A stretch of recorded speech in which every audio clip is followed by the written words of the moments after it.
नमस्कार, स्वागत है आपका महर्षि ज्ञानपीठ हायर सेकेंडरी स्कूल के इस वीडियो सेशन में।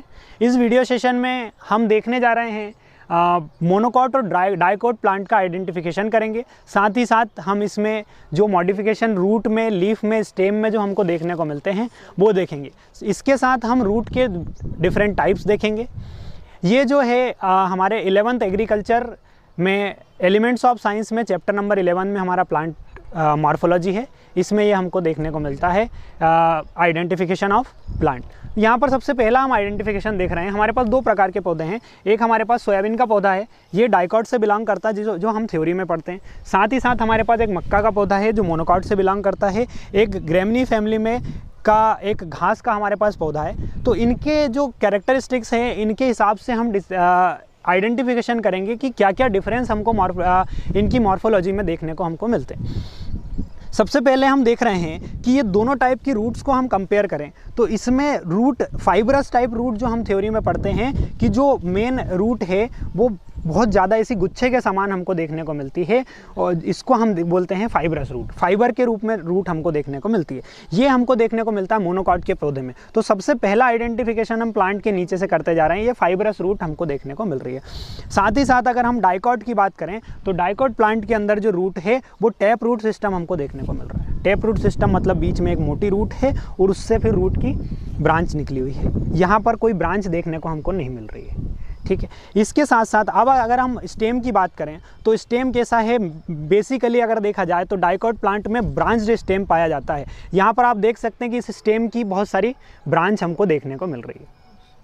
ठीक, अगर हम बात करें मोनोकॉट की तो मोनोकॉट का अगर हम देखें तो यहाँ पर हमको कोई ब्रांच नहीं देखने को मिल रही है। ये जो है ज़मीन से लगा हुआ एक पौधा है और पौधे में किसी प्रकार की कोई ब्रांच हमको देखने को नहीं मिल रही है, सीधे सीधे लीफ लगी हुई है। तो ये दूसरा आइडेंटिफिकेशन हो जाता है हमारा कि जो स्टेम है वो अनब्रांच्ड स्टेम है मोनोकॉट में, और डाइकॉट में हमको ब्रांच्ड स्टेम देखने को मिलता है। इसके बाद अगर अगला डिफरेंस देखें मॉर्फोलॉजी के हिसाब से तो हम आते हैं इसके बाद, सबसे पहले हमने रूट देखा, इसके बाद हमने स्टेम देखा, इसके बाद हम देखेंगे लीफ।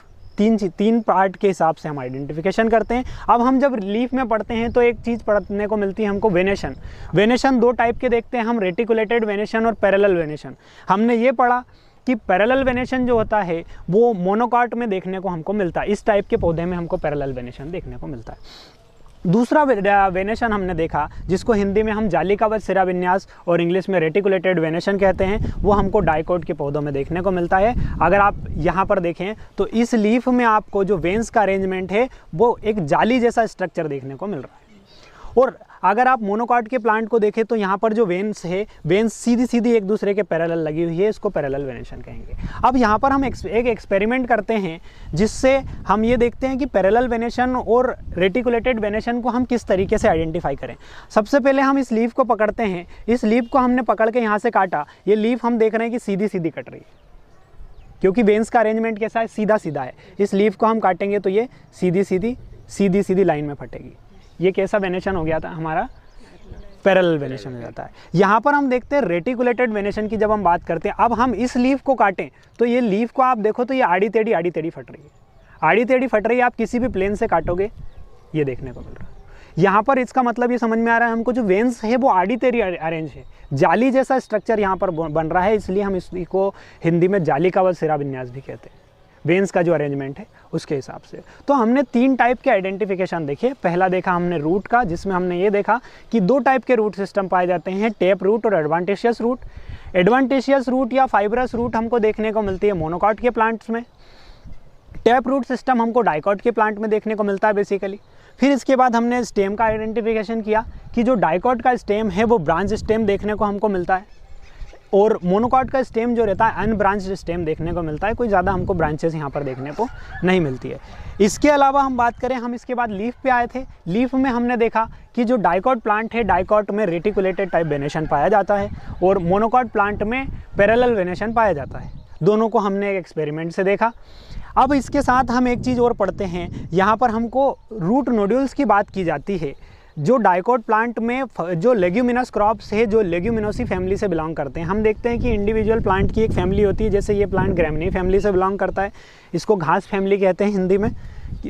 इसके साथ साथ अगर हम सोयाबीन की बात करें तो ये लेग्यूमिनस क्रॉप्स होती है। लेग्यूमिनस क्रॉप मतलब यहाँ पर इसकी जो रूट है, लेग्यूमिनस क्रॉप मतलब फली वाली फसलें इनको अपन कहते हैं, फलीदार फसलें। यहाँ पर आप रूट में देखें तो ऐसी छोटी छोटी हमको गठाने देखने को मिल रही है रूट के अंदर। इन गठानों का एक स्पेसिफिक काम होता है, ये खाली दिखने के लिए नहीं है, एक मॉडिफिकेशन नहीं है, इसका एक स्पेसिफिक फंक्शन है। इसका स्पेसिफिक फंक्शन होता है नाइट्रोजन का फिक्सेशन या नाइट्रोजन का स्थिरीकरण, हिंदी में हम कहते हैं कि नाइट्रोजन एटमॉस्फेयर में 78% है, फिर हम खेतों में यूरिया क्यों दे रहे हैं? खेतों में हम यूरिया दे रहे हैं क्यों? इस अवस्था में नाइट्रोजन प्राप्त नहीं हो सकती।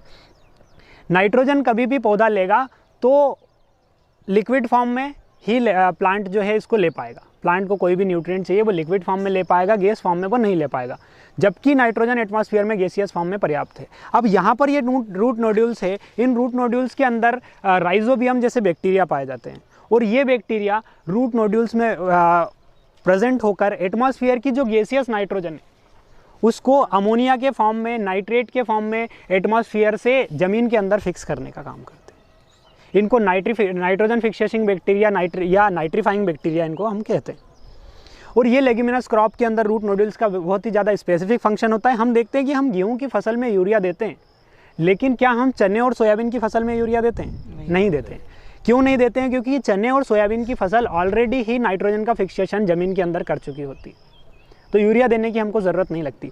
ये खुद के लिए तो नाइट्रोजन का फिक्सेशन करती है, साथ ही साथ जो आने वाली फसल है उसके लिए भी ज़मीन के अंदर नाइट्रोजन का फिक्सेशन करती है। तो इस वीडियो सेशन में हमने प्लांट मॉर्फोलॉजी के अलावा इसके साथ साथ एक मॉडिफिकेशन जो होता है हमारा रूट नोड्यूल्स, इसको हमने देखा कि किस तरीके से रूट नोड्यूल्स में नाइट्रोजन का फिक्सेशन करते हैं जो बैक्टीरिया रूट नोड्यूल्स के अंदर पाए जाते हैं। Thank you. मिलते हैं आपसे अगले वीडियो सेशन में अगले प्रैक्टिकल के साथ। धन्यवाद।